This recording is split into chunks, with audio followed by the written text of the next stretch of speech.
Tapos na po ang unang 2 araw ng confirmation of charges hearing ni FPRRD sa ICC. Dito nagtunggali ang defense at prosecution at nagbigay din ng pahayag ang mga abogado ng drug war victims. Ano-ano ba ang naibunyag sa 2 araw na ito? Yan ang agenda report o politiko update ni Kevin Manalo. Matapang na tumindig si Deputy Prosecutor Mame Mandiaye-Niang. Para sa kanya, malinaw na si dating Pangulong Rodrigo Duterte ang nasa gitna ng isang common plan na nagdulot ng laganap na pagpatay. Mr. Duterte played a pivotal role in the commission of the charged crimes. His contribution was essential, as he was at the very heart of the common plan to use his words, to neutralize alleged criminals in the Philippines, including through murders.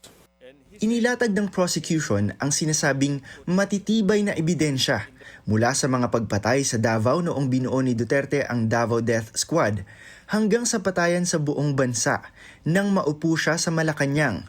Ayon sa kanila, hawak ni Duterte ang kontrol, kaalaman at kapangyarihang magpaandar o magpatigil ng operasyon. Para sa mga biktima, ito ang pagkakataong matagal nilang hinintay.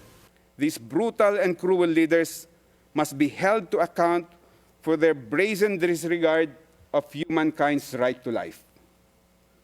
Our ancestors fought in the battlefield to secure a right to life. In these modern times, the battleground for the fight to protect our right to life is within the 4 walls of this honorable court. Pero hindi nagpatinag ang defense.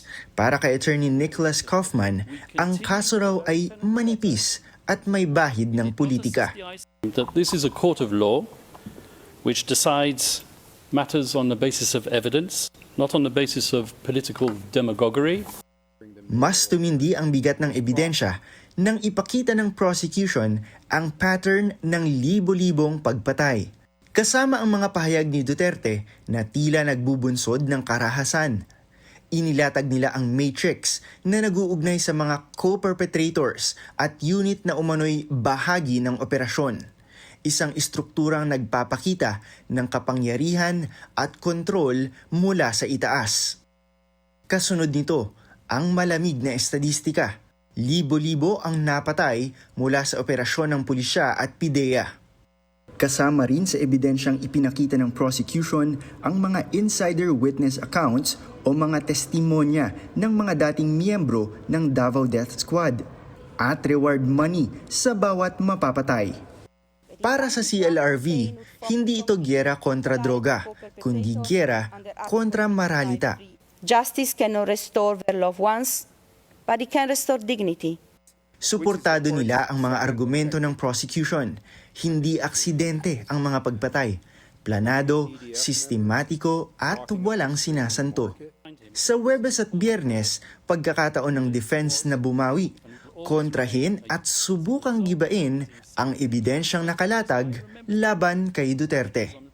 Mula sa ICC The Hague, The Netherlands, Kevin Manalo, Billionaire News Channel.